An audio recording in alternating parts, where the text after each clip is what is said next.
Hi, and welcome to episode 9 of Known Through Connection, a podcast where we value connections that keep us human, connect our hearts, help us to know who we are in relation to others, and we value presence over performance. Not that performance isn't important, but presence is where we get the opportunity to connect with others. And so we're grateful for the opportunity to connect with somebody today who we have made a recent connection with, Angie Hansen.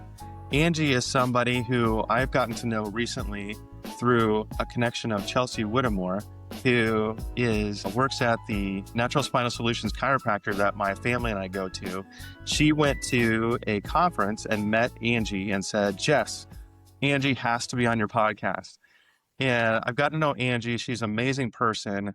She's been through an unimaginable journey of having lost her infant son, Garrett, her husband, Jack, and her brother, Seth, all within a short few years. And she has turned that pain and that suffering into ways to help others and beauty to be able to open her heart and help others heal their hearts.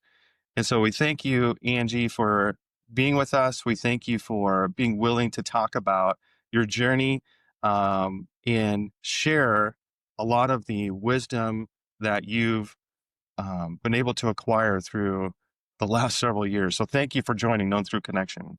Yeah, well, thank you for having me, Jess. It's an honor to be on your podcast, and I'm so thankful that she introduced us. Me too. I'm really glad too. We got to spend a little bit of time before this podcast. It's been a couple of weeks now, but getting to know each other, and I'm really impressed with who you are through this journey, what you've been through. I thought my year was hard, and I keep having to deal with grief that doesn't get resolved, and it's nothing compared to what you've been through.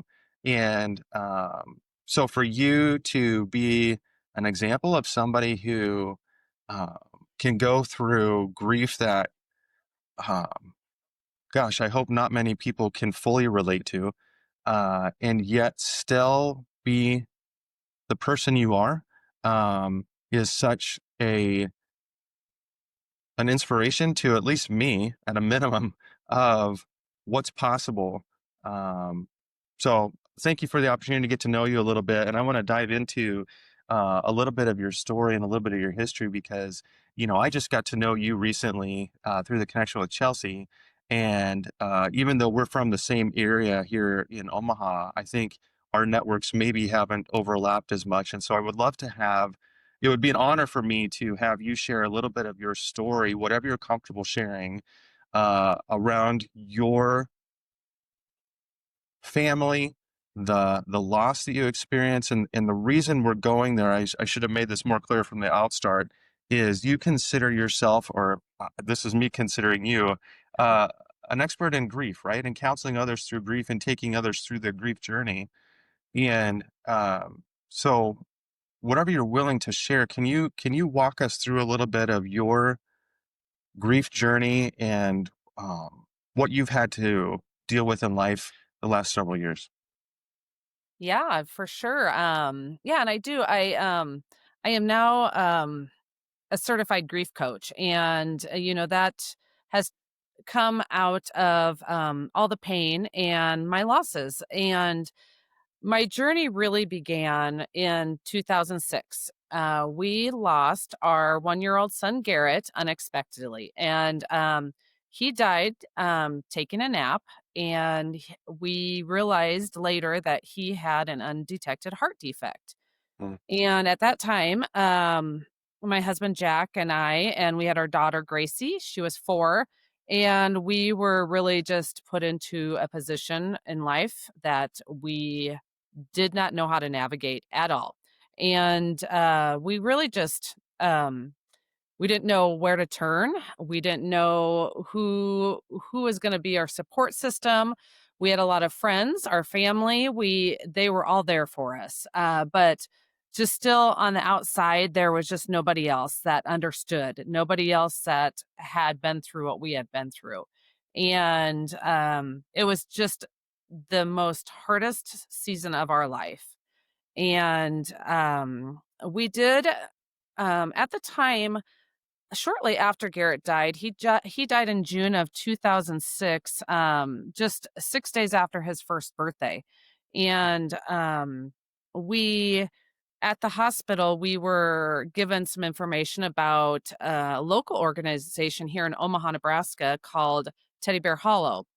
Mm. And they are now called the Collective for Hope, but they are an organization that supports grieving children. So they gave us that information for us to help guide our daughter through losing her brother Wow. and just the changes our whole family were going to go through. So during that support, we ended up going to that, and we started that. I want to say it was like August, September of that year, just a few months after Garrett had died, and um, it was odd and hard. You're put into a group, so they basically put you into groups. So the adults go into a group, and then the kids go into age groups that are for their appropriate ages. Mm. And they basically, it's an 8-week guided sessions that they talk about death and dying and what the process is like and healing and hope. And they they do all the most amazing things. For me as an adult, it was hard because my husband and I we went and we didn't nobody in our group had lost a child, because Uh, you're in that group and everybody had lost a spouse or or they had lost, there I don't even remember who what other people had lost, but nobody had lost a child. And so we were still in that realm of, okay, nobody knows what we're going through, and it does, you know, a loss is a loss in some sense, but losing a child or losing a spouse or losing a sibling is different for everybody, and every loss is different for everybody. And so it was just hard. So we finished that, and it was very helpful. It was very helpful for our daughter Gracie, because they helped us by giving us the words that we didn't know, to teach uh, her. You know, that's what they gave us. It may not have been the best fit for us in our journey, but it was great for our daughter and it helped us, like I said, they gave us the words to help her. And, we didn't know. We didn't know. Are we supposed to say died or, or what right. are we? And that's what they say. We're supposed to say those words. We're supposed to say died. Mm. We're not supposed to say, you know, they're gone or, because children think that they'll be coming back. Mm. And so yeah, that was like I said, that was just really the most pivotal time of our life where we really thought that things couldn't get any worse. And Angie, can I just, yeah, I think, I can't remember if you and I talked about it briefly or not, but it's interesting you brought up this um, way to help children who've lost siblings, because I was preparing mentally a little bit for our time together. And I had lost my younger brother when I was 2. He passed away from SIDS. He went down, he was like 3 months old. My mom put us both down for a nap. I woke up, my brother did not. And, that was a number of years ago. And it's interesting to look back to see, did I really process that? Did I really grieve it? I mean, I knew he died because I remember asking my parents, where did he go mhm, when he died? And we had conversations around God and heaven. Obviously, I was very young. Um, but I'm because of this year, and the year I've had, I'm going through therapy, and I recommend therapy for everyone. Everyone should have therapy. Find a good therapist. If it's not giving you value, find a good one. I've got a great one. I'm very happy for her. But um, one of the things that's coming about is I may not have fully grieved that sense of loss and abandonment, and I'm like way down the road now. I'm 48, right? And I'm still dealing with that. yeah, And so I think it's amazing now that they've got whole support systems in place to help siblings who've lost a brother or a sister, because that's so valuable. And I think, at least when I was growing up, that wasn't really a thing that I remember. I'm so glad that your daughter has had that, and I'm sure she'll have grief to deal with her whole life, but still, I'm so glad that she has that. Yeah. Actually in the world that I am in right now, in my grief world, and I call it this grief world, and I think I touched on this a little bit maybe when we talked, but I'm in this small business group, called this, it's called the Get Griefy Small Business Collective. Mm, And we are a small business collective, and we are, when I say, there's probably like 50 of us, maybe 60 of us. I don't even know how many, but we're from all over the world. And we are, and this is what is changing in society, and which is absolutely phenomenal, is um death and grief is being talked about. It's mm, being brought to the forefront. It's no longer the do not talk about it. It's mm, no longer the hush hush, the whisper whisper.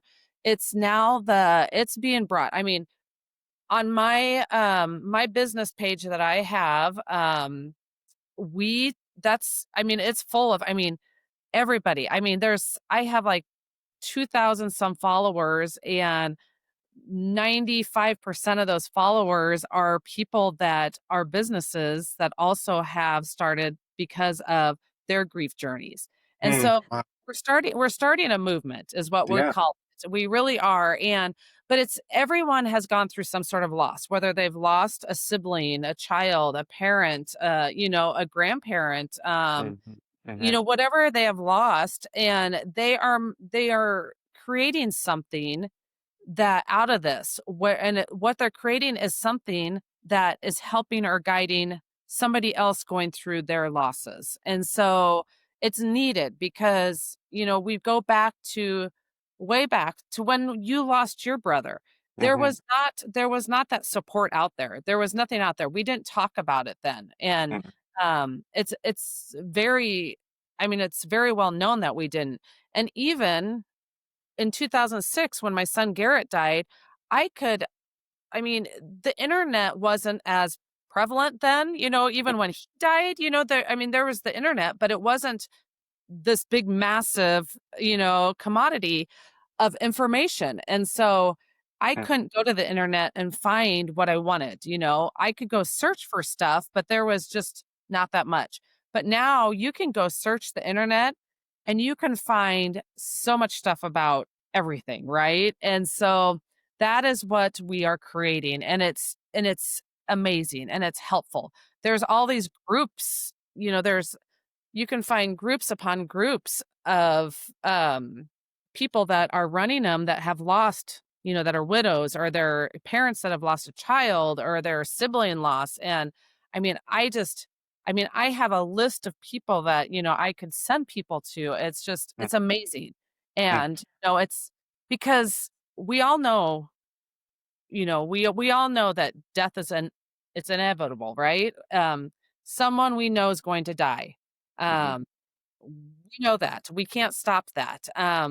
We hope that our loved one won't die soon. We hope that we can live a full life with them. mhm, But I also like to teach people that we have to be prepared in a sense. So we have to live a full life. We do have to live a full life with our person, knowing that at any day it could be their last day. mhm, We have to mhm, love fully. We have to honor fully. We have to trust fully. We have to be present fully with the people that we are loving every day. And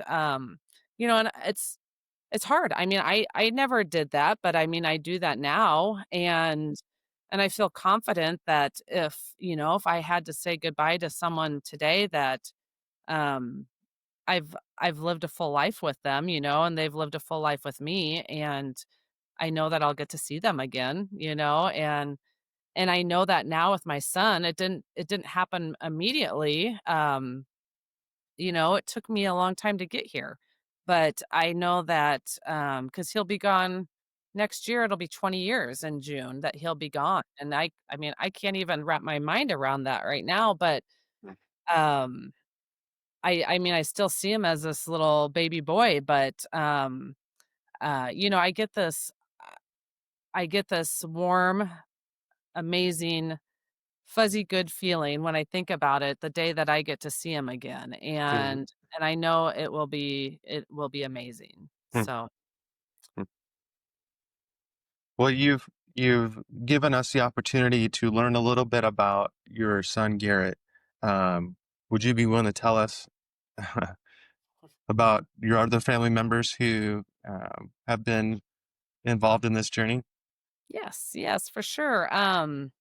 Yeah, so my husband Jack, um, you know, he was our rock. He held our family up. He really did. And I just don't think that he let himself grieve. Mm, And during that first year after Garrett had died, we, we just did the best we could. We lived life. We didn't know. We, I mean, it was just up and down. But Jack just really, I don't know, he just did everything he could to make us all happy. And so after, it was probably about in August, a year after Garrett had died, Jack started having some issues with his eye. mm, And he was traveling. He traveled quite a bit as well for his job. And he had come home from a business trip and just was having issues with his eye. Went to the doctor, they didn't see anything. This kind of went on and off for several weeks. And finally, it was late October. Um, we were given the news that he had ocular melanoma. So he had a large tumor in his eye. mm, And so then, the process started that, he had to have a PET scan, and we found out that it had spread to his brain and his liver and his spleen. And so, we were given a stage 4 terminal diagnosis for him. mm, And it was a matter of when, not when he would die, when he would die, not if he would die. So we were just kind of battling that. And Jack, he went through chemo, radiation. The biggest thing was he had lesions on his brain. And so mm, that was the first and foremost thing that we had to battle. And, we did that and he went through it. He was going to fight for everything. And then we, he did that. He was doing the chemo and all that. And then about a year later, just it started just all kind of coming back again. And the lesions on his brain were growing and mm, growing. And so he did radiation again, full brain radiation, which most people say you shouldn't really do mm, 2 times because it can cause a lot of adverse reactions for your whole body. So Jack did that in December of 2008. And we were given that he had about 6 to 9 months to live at that time. But he only lived about 2 months. And so he mm, died February 8th, 2009. So that was about 16 months after his diagnosis is what he battled that. So, and that was 2.5 years after our son Garrett had died. And so at that time, our daughter was 6, Gracie was, and I was really just I was just kinda numb, mhm, because everything with Jack kinda happened so fast towards the end. They told us 6 to 9 months, mm, and that he died in 2 months, and I really, I didn't expect that, but we did have the opportunities to talk. We were given, that blessing of being able to talk about life stuff. And, I'm forever thankful for that. But, it just really, I was just like so mad, I was so angry. But I had faith still, at that point. I still kind of had my faith, but I was still kind of mad, like, mm, why? Why mm, us? mhm, But I think the faith I had was that And I was kind of jealous in a way that Jack got to meet Garrett again. He got to go see Garrett. Mm, So I was like, why? That's not fair. Like, he got to mm, go see Garrett. So that was mm, I envisioned that the morning that, and I actually wrote that in a blog. I envisioned that Jack, he got to heaven and the first person that was running up to him was Garrett, mm, and it's kind of, Jack walked through the pearly gates and he picked up Garrett and they just kind of went on their way and, and there we went, So it was, like I said, it was just kind of a big blur at that moment. Just a lot to do, crazy times, mhm, and it didn't really, it really didn't stop there. The train was still going real fast. mhm, uh, and, my brother, Seth, he had actually been battling a brain tumor for about 5 years. And him and his wife, Joey, we lived on a farm. And so they lived on our property. We had a little house and then we had the bigger house where we lived. And so, they were a constant source of support for us, after Jack had died and, they were just around all the time. But then, about a month later, my brother Seth started having some issues again with his, brain tumor. And so on March 13th, just about a month after Jack had died, Seth had his third craniotomy, which is his third brain surgery to remove his tumor. And, he just never bounced back. And he had always bounced back really well from it. And his always brain tumors are graded. And so his was always graded like as a 1, and so he never had to do chemo or radiation for his mm, first 2 removals, and then this one, it had come back as like a grade 3, and so they were like, "Well, as soon as his, incision heals up, he's going to have to do chemo and radiation and all that." Well, he just never bounced back, and, he ended up having a grand mal seizure, at the beginning of April, so just a few weeks after his surgery, and he fell into a coma and he never woke up. So, my brother Seth then, died exactly 2 months after my husband. So he died on April 7th, 2009. mm, And so at that point, I was downright pissed off.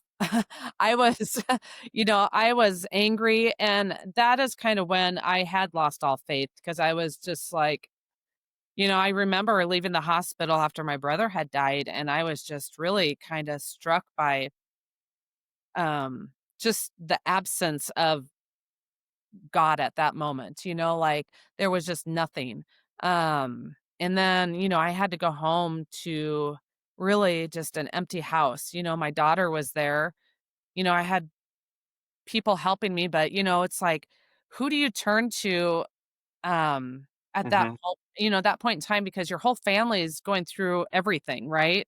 We had mhm, all lost the same people, but in different ways, right?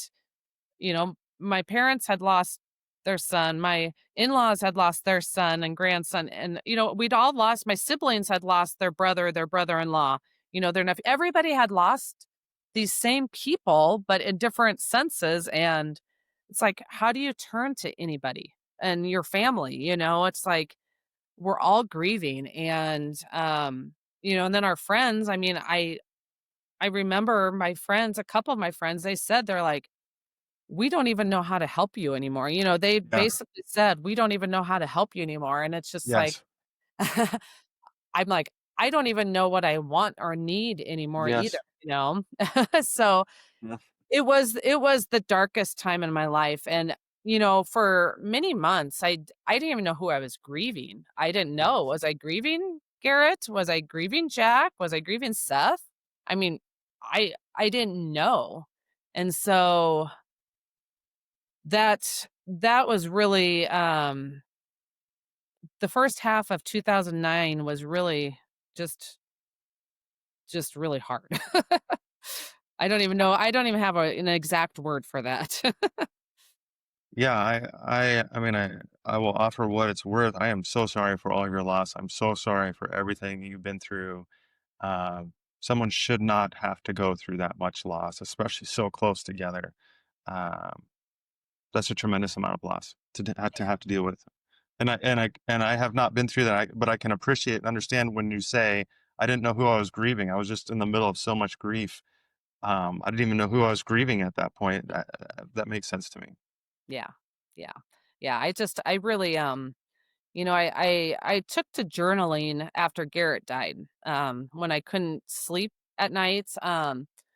I could sleep, but I would wake up, like, just crying, and I just would think I think I would dream that Garrett was really alive, and I would have to real always go check to see if he was in his crib, but he wasn't there, and so then it just would make me cry, and Well, so for me to stop crying and to just calm my mind, I would journal. So I started journaling, and then I would journal until I would stop crying, and so I mm, continued that, and then as, a way for me to decipher who I was grieving at that moment, you know, after everyone had died, I would journal, and I would journal what I was feeling, and then it kinda came out who I was grieving, mm, like, what was I feeling at that moment, and my feelings would reflect who I was grieving, mm, like, it would reflect, like, either Jack, like something would happen that day, and, I mean, it was some simple things, like I said, I would talk to Jack about stuff, but, like, I didn't know what kinda dog food Jack bought our dog. mhm. Like, simple things like that, and, I was like I was so upset about because then I'm like, "I'm gonna make our dog sick because I don't know what kind of Oh, dog food I bought him," you know? You know how they talk about you're not supposed to change the dog food. yeah. But I was like, because Jack would just buy big bags of dog food, and he was our dog was a lab, so, I mean, he coulda ate anything, he would've been fine, I'm sure, but, and he would just dump it in the barrel or whatever it was, and so I never saw what kind of dog food he bought, but so things like that, I would just journal, like so things would come up, so then I would know who I was, so that's kinda how I started separating my thought process on who I was grieving, Mm, or like I would hear a song or a memory would pop up or I would see a quote or I would read something. Um, that's when I would just really have to make myself process that person that day. Because otherwise I don't think I could have been able to separate those losses. You know what I mean? Like mhm, I had to specifically say, "You have to think about, like, Seth today," "You have to think about him, and you have to grieve him today." mm, Or, and you honestly have to make yourself grieve these people, because if you mm, don't, you're not going to take that step forward, You're not going to and mm. if we don't take those steps forward, we're never going to heal. That's really interesting that you say that. Again, I go back to being in therapy for some different things this year, and one of the things my therapist is trying to get me to do is to cry. I'm not crying, and she's like, "You really need to do that." I'm like, "I hear you, but it's not happening." And it almost happened recently with a family member. We were working through some things, and I was driving, and suddenly I started to cry a little bit, but I had to stop because I'm driving. And so I, for you to say you have to force yourself to process these things, that resonates for me. I don't know how to do that with these things that, my therapist wants me to express the emotion for. I can tell my body wants to cry, but I can't get there. Um, I don't know if you have any advice for somebody who's like holding back, I guess, maybe the pain and the hurt. They don't want to do it. Maybe that's what's going on. Yeah. The biggest thing, like I've said, it's just, when when I was holding back for me, I would have to you have to sit in it, you have to really sit in it. As Mm, much as it's as hard as it is, as hurtful as it is, you have to sit in it. Mm, And you really just have to, I mean, you have to go through the motions of it. You have to go through the hurt. You have to go through the pain of what it is. mm. Um and it's not fun. It's not No. fun to relive it. It's not fun to go process any of that. But Mhm, processing is part of healing, and that's the only way to get, like I said, we're never going to be 100%. mm, That's never a goal. And even in our grief, our goal is never to be 100%. mm. Our goal is just to be better than yesterday. Our goal is to be, our goal is to be happy. And, I want to be happy. I mean, you want to be happy, right? Yeah. Yep. You want to enjoy life and you want to enjoy your family to its fullest extent. Right. And, we have to sit in the pain, and and what that does is it just really forces us to see that there is some good that can come out of that. Hmm. Angie, thank you for that. And also, I want to zoom out just a little bit. You and I talked about what are commonly known as the stages of grief. And I would love to have you kind of share your perspective. And you also gave me background on what are known as the stages of grief that I wasn't aware of. Would you be willing for the Known Through Connection listeners to just kind of step through what are commonly known as the stages of grief and how do they even come to be? What is that? Yeah. Yeah, well, the 5 stages of grief that everyone talks about, they're by, the Elizabeth Kubler-Ross. She really came to, uh they were identified really for, a terminally ill patient is what she came to, and so she would walk them through. These came to be, like, in the 1960s, like, the late 1960s.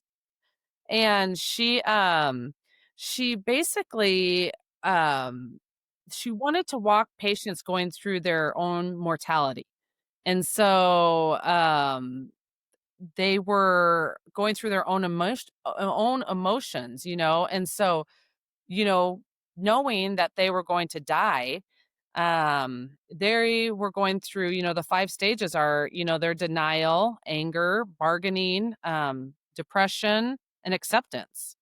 And so that's why they were so linear in the beginning, right? They were because most people, when they were given the death sentence of a terminal illness, Mm, they were immediately in denial, right? They were shocked, they were in disbelief. And that's really a coping mechanism. And so then after that, comes our anger, right? After that denial wears off, mhm, we become anger. We get frustrated with that. And then, the bargaining, we want to bargain. We want to bargain with the doctors. We want to bargain with God. We want to bargain with ourselves, like, I'll change, I'll do whatever I can just not to have that. Um, and then, we start manifesting statements like, what if only, things mhm, like that. mhm, mhm, And then, like the depression starts setting in because you're realizing this bargaining's not going to work, right? Bargaining's not going to work. So then the deep sadness sets in. Emptiness comes in. So that's when the depression, so then we start kind of just like withdrawing from life. And then, but then there becomes, I think we get through this depression state and then there's this acceptance. And mm, that's kind of the last phase of the 5 stages of grief is acceptance. And that we accept that it's okay. We're okay with this loss. But like, with an illness, say when it originally was created, these 5 stages, that was what the terminal ill was like. Okay, they went through these stages and they're like, okay, I accept this now. Okay, it's fine. I'm going to die. We adjust that. And our emotions are that way. So when it comes to somebody that is gone through a loss, for example, Mhm. um, we experience all those losses at different times. They're not linear. So I think as someone who is terminally ill, they do accept those in a linear phase. And I don't think that Elizabeth Kubler-Ross was incorrect. I Mhm. think what she created, and now they've added on a couple different ones. I can't even remember what they are off the top of my head, but as in grief now, as in loss, they're not linear. You're going all over the place. It's a you look at a tornado, that's what Yep. grief is like. And Yep. that's from loss. And one day you can feel like you have accepted that your person has died. Mhm. But then the next day you're angry again. Mm. And then the next day you're bargaining with God again. Like, why are you doing this? If I'll change, I won't do this anymore. If you could just bring my person back, and it's just, we, we do this for so long because, it's just so hard to accept that we won't ever see our person again. Mhm. And it's okay to feel all those feelings. And sometimes you might feel all those feelings all at once.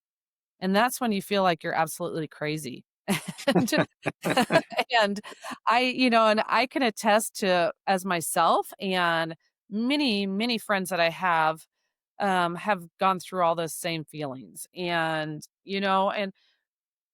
I can tell you today, like I said, my son's been gone 20 years. And then everybody else has been gone 15 years. And I'm remarried. My daughter, she's 23 now. She's grown and she's thriving in life, and I still get sad and depressed. And I'm blessed that my husband, Chance, now that I'm married to, he is a huge support. Mm. He lets me, and he honors my feelings to grieve my people.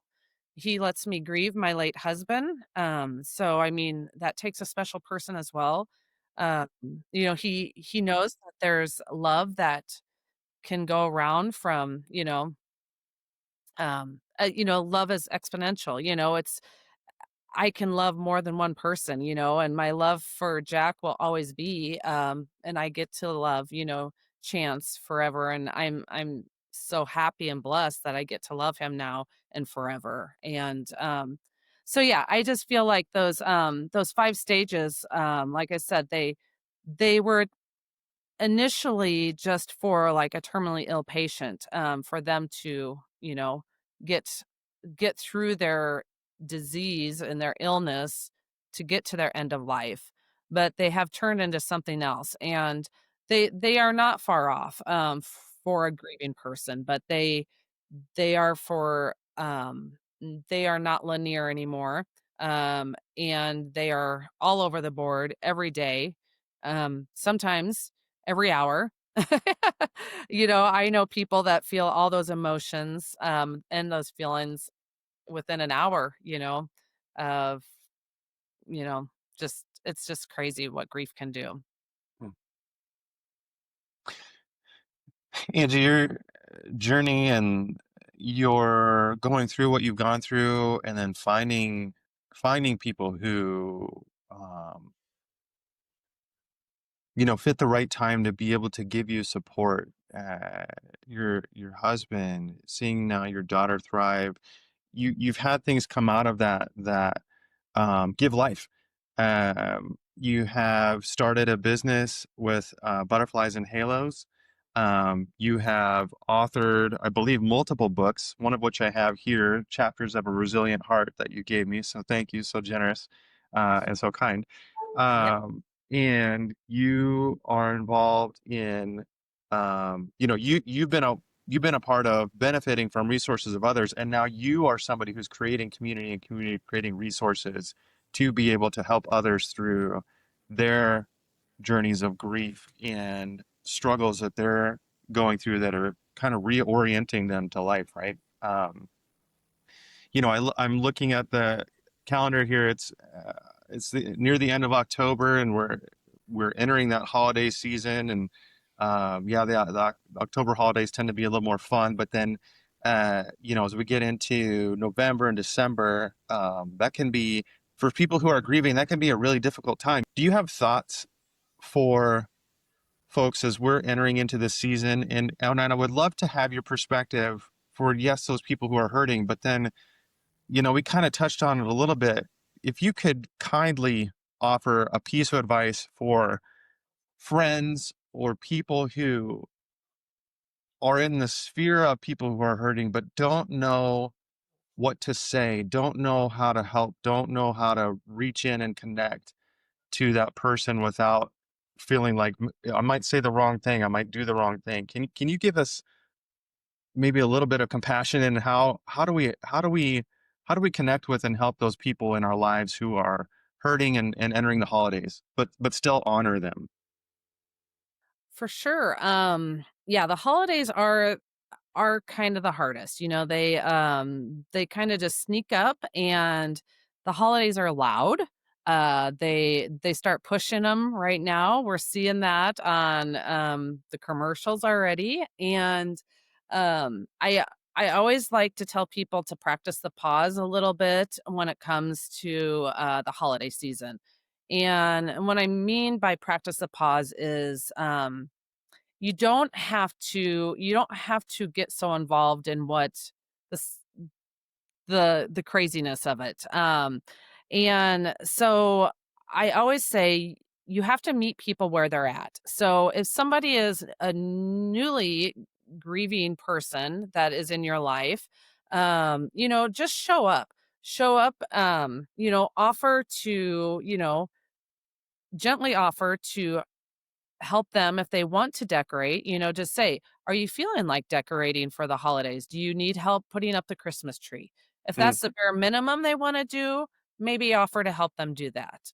Um, if they need help shopping for, say, if they've lost a spouse, offer to shop for their kids if they have children. Offer to do some of that. Offer to do some of the cooking. One of the biggest things we can do is we can tell that person we don't know what you're going through, but we're here for you. mm, We sit with people and we just sit beside them and listen to them. mm, They are allowed to tell us their story over and over again, even if mm, you've heard it 20 times. mm, Um, we listen. We don't offer to fix, period. But we don't leave open-ended sentences, We don't say, "Do you want me to bring over lunch?" Because I can't focus on one thing already, like, I'm gonna say no or yes, right? mm, Just say, "I'm bringing over lunch, I'll leave it on your front porch." You're still doing the good things, and you're letting them know, and they're appreciating that, right? But when it comes to the holidays, you know, basically, even if you haven't lost somebody in, like a loss, like a death loss, we are, um, we are struggling with, people during the holidays lose their faith because they yeah, struggle with faith because of what the holidays mean and what mhm, they bring. mhm, People are struggling financially. mhm, um, s- Family dynamics are mhm, torn apart and it's brought to the forefront during mhm, the holidays. There's a lot of different issues when it comes to the holidays. mhm, And there are so many different ways that we can just and we get invited to a lot of different things. No is a complete sentence. mm, Everybody should take note of that. mm, So you can say no. You don't have to, if you get invited to 4 parties, 5 parties, whatever, you can say no. You don't have to give an excuse. No is a complete sentence. And mm, you have to honor your inner self. And that's most important. you you have to self-care is the most important during these next couple months.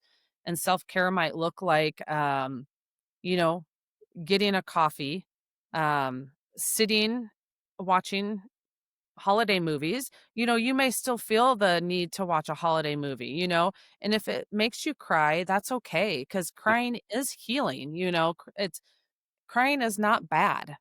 mm. Did you hear that, Jess? Crying's not bad. I'm trying to hear you. I'm trying to hear you. But it's, so I mean, even if you do that, doing nothing is okay still. And Uh, I think we get so caught up and I have to be doing this. We don't have to be doing that. But I'm doing a thing for the holidays through my business called the Holiday Heart Lift. hmm. And What it's is that? Yeah, can you tell us more about that? yeah,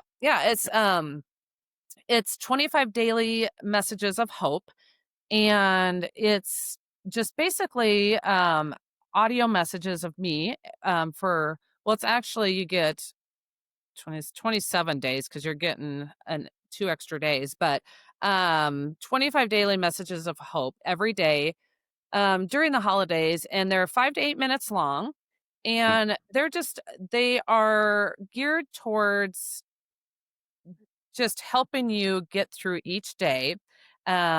I give you a journal prompt and I give you a quote, and they are just messages along the lines. They're like I said, they're not all geared towards death like grief, but they're geared towards just how do I get through the holidays. Some of them are heartfelt, some of them are snarky. But I do have an I do have an outline for what I'm going to be talking about, but they're for you to be able to listen in the car real quick, on your way to work if you're going to work, or if you're not getting out of bed that day, you can listen to that in the bed, or you can mm, listen to them all at once. But they are going to be amazing. I did this during the summer. I did the Sips of Sunshine, and that went over really well.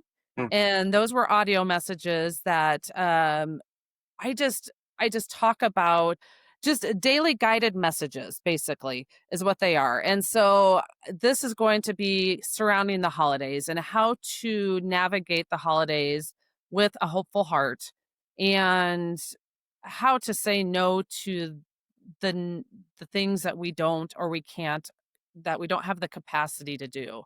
mm, So, but really helping our friends, is just showing up, and like I said, we don't have to fix our friends, and that's the biggest thing everyone has to understand is you are not there to fix your friend. We we mm, we want to, we think we mhm, fix our friends. mhm, We can't fix. We can't fix anything, mm, right? We're mm, not there to fix. We are there to support, and however that support looks, one year my friend's brother died, um, in January. She still hadn't taken down her Christmas tree. And I was really sick. And so I couldn't go over there like for 2 days. And so the 3rd day I went over there and I went and took her Christmas tree down for her. She didn't ask me to. I just did it.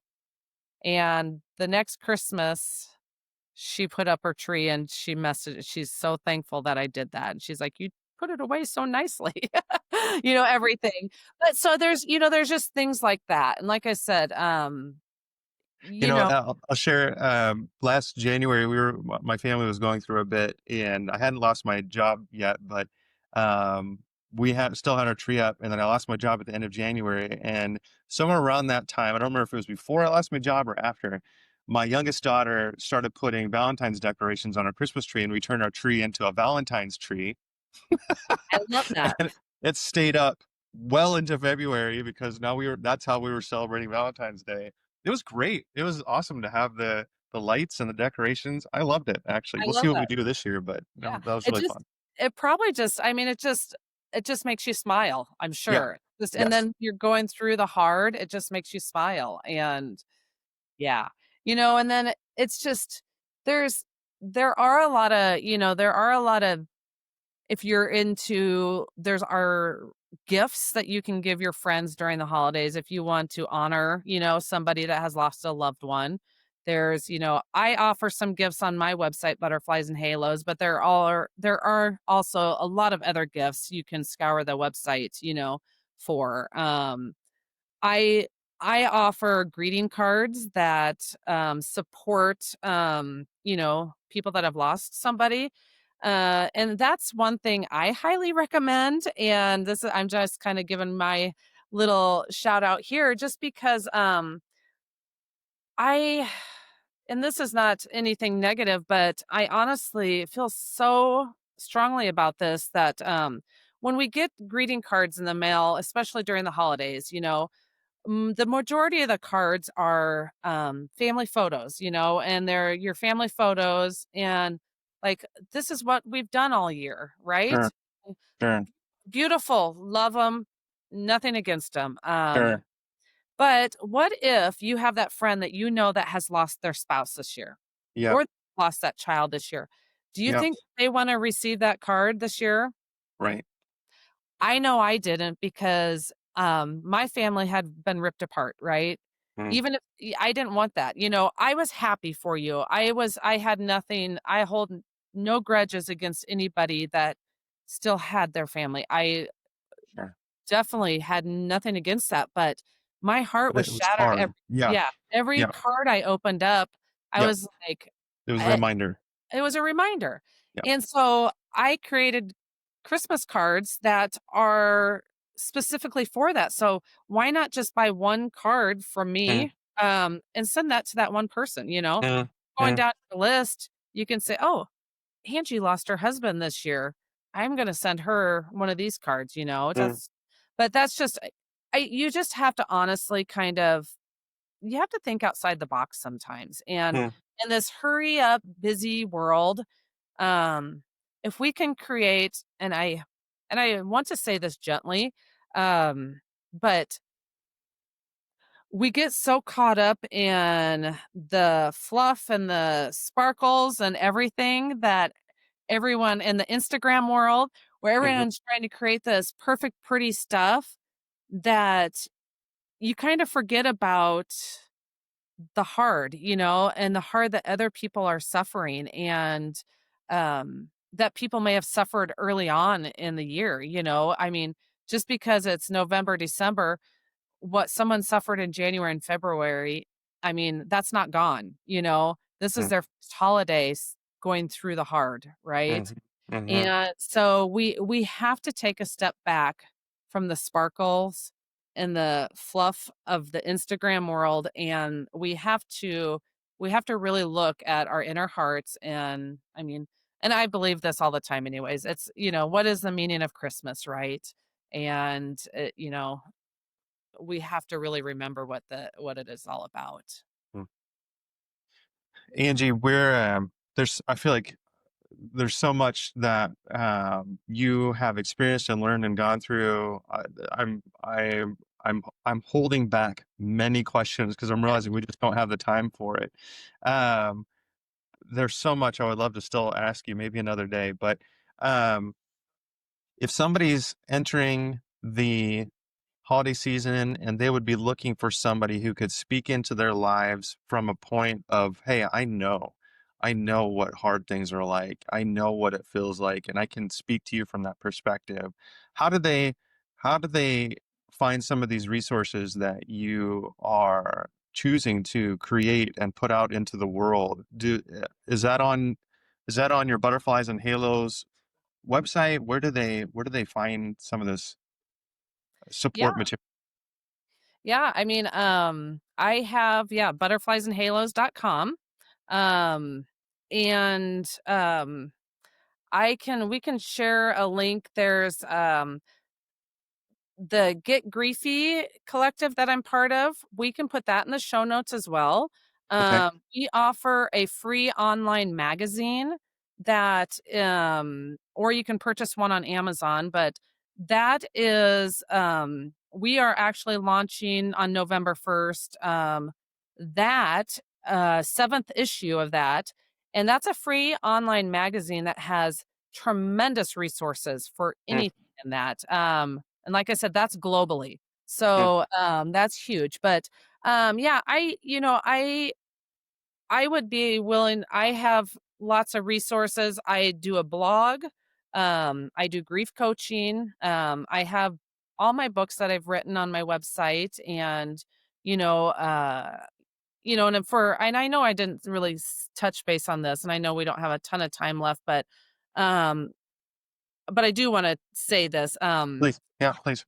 Um, I did get my faith back, and that is one of the Thank you. books that is Yeah. one of the books I wrote, a chapter in an anthology called Grace and Grit through Hope Books, is I did find my faith again, and I think that's very important. I realized um, that I did not do this on my own, that I was being carried by something way bigger than anything, and that was God, and Mm. he was the one that was carrying me through all of this, everything, and, I still don't know why, but, Mm. and I may never know why when I'm on this earth, but, I do believe that God has supported, me and carried me through this. And I do have a strong belief, and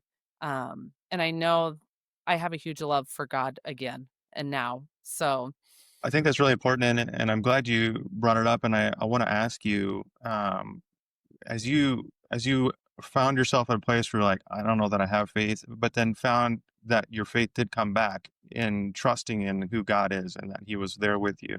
mhm. Was that? I'm curious for you, and I understand everybody's different, but I'm asking you anyways.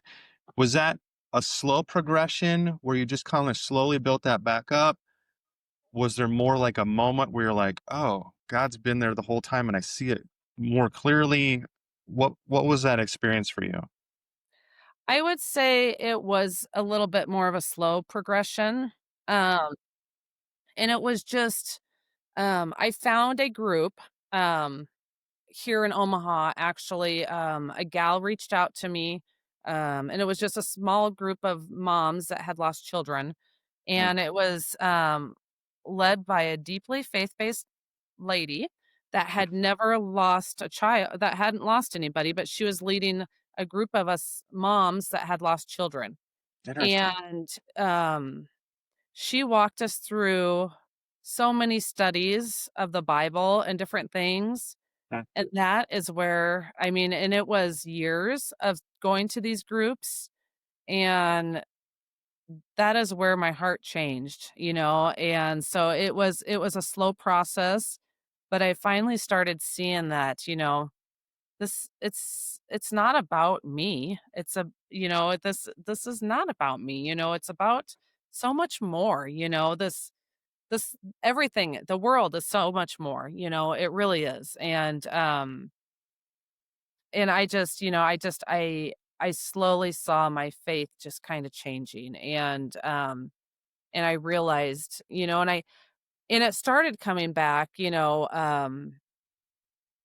like even sooner than even before, like I'd lost my faith, like I said, like after Jack and Seth died, but I don't think I really lost it because it had started coming back before, I think it kinda, like, just took a little back corner, if what I mm. mean, and then that group of women really supported me, and, the gal Joanne, she just really showed up for me after that, and, it just slowly just kinda came back.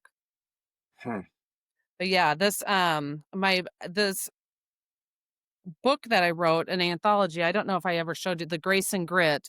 It's stories of overcoming life's hardest challenges with resilience. And so this one, it's all about my faith journey, and it's how faith became my strongest anchor, and resilience redefined, and that's what my chapter's about. Hmm. And so I do have these for sale on my website. So this one is really, I'm really proud of that one, because I really go into my faith journey on that one. Awesome. Yeah. But I wanted to just touch base quick on that I'm glad you did. because I didn't say anything about that. I didn't want people to think I was still this Yeah. bitter, angry lady. You don't come across that way, but I'm glad that you went.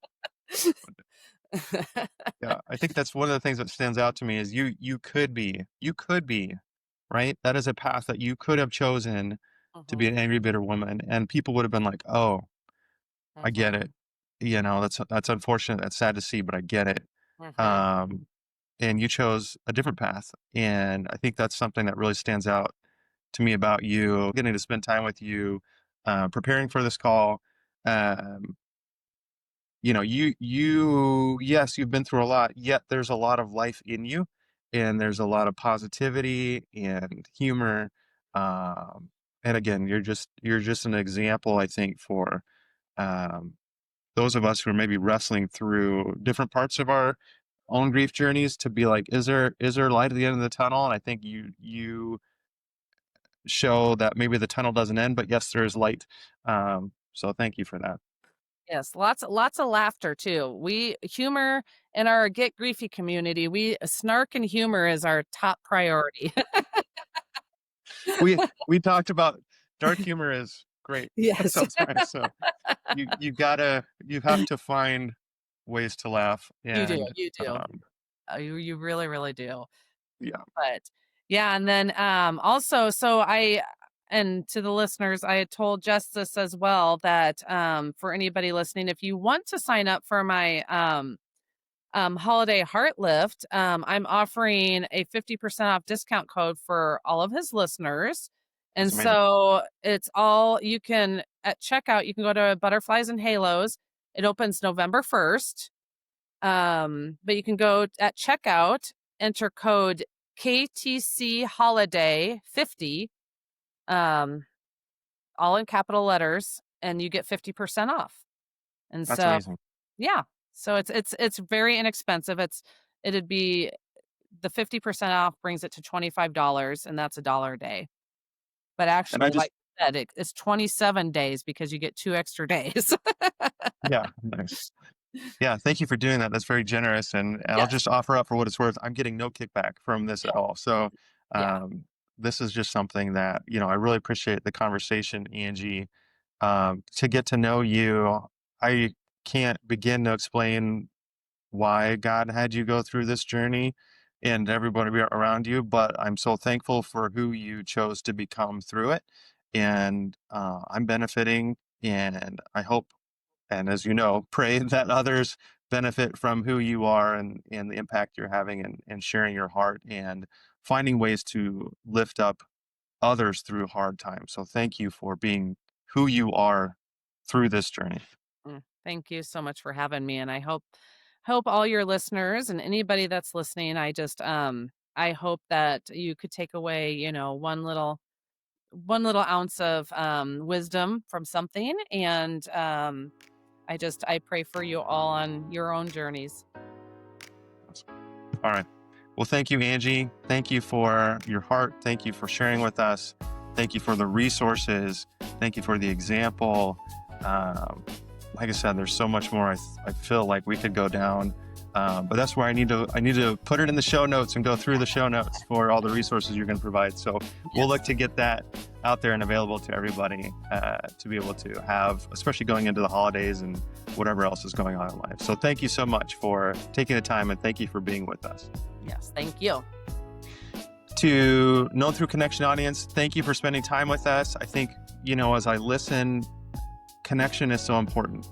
And I'm hearing that not only connection with others, but sometimes we have to connect with ourselves. We have to learn to connect with the journey we're on and help ourselves process that as we connect with others so we can connect with the world.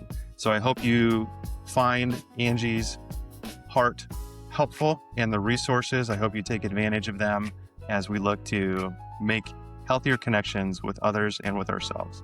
Thank you, everybody.